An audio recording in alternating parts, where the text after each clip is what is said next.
anyone and everyone. It doesn't matter. It doesn't matter what your ethnicity is, your religious background,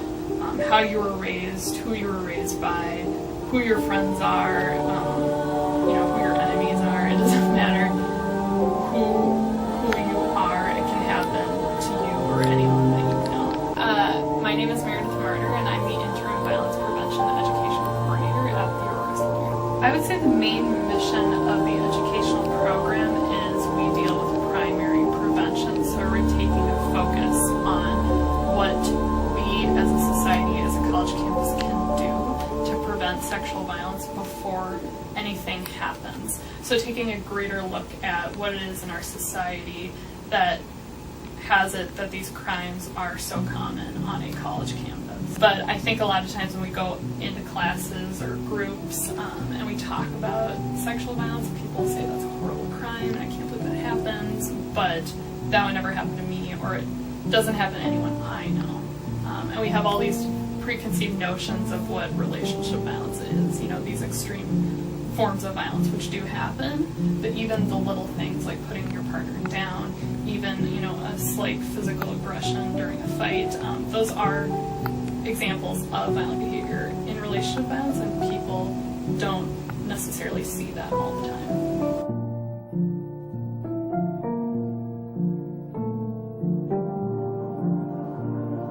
That 98% of perpetrators are men in sexually violent acts, and the other one I said a moment ago, 1 in 4 to 5 women while in college will experience a sexual assault or an attempted sexual assault. So it's just like this odd idea, and I don't think people a lot of times want to put a gender to the issue, but with 98% being male perpetrators, not necessarily a male perpetrating against a woman, but male perpetrators, and then seeing how many women are affected within a 4-year span, it's just daunting, and in a way you kind of do have to put a gender and a face to the crime. So those together, I think, make for a really scary, shocking picture.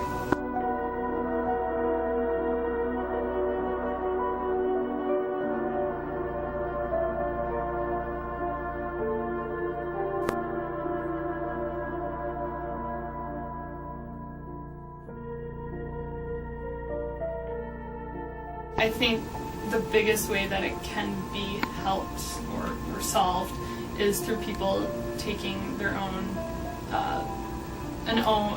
look at themselves and their behaviors and the beliefs they have about men and women, and all of these different preconceived notions that we all have, but we're scared to acknowledge. And I think that's where it's the hardest, is getting people to think critically about themselves and their relationships, and choosing to change themselves, because for a lot of people that really is hard to take a critical look and to know that you have to change yourself to become a better person.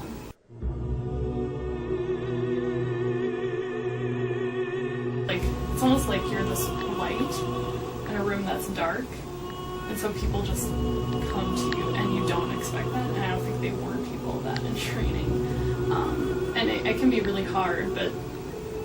like I said, I think it really demonstrates how big this problem is, and how there's not many of us that are trained and well equipped to talk to people and help people and give them the things they need, but we need more of that to help ourselves and to help other people.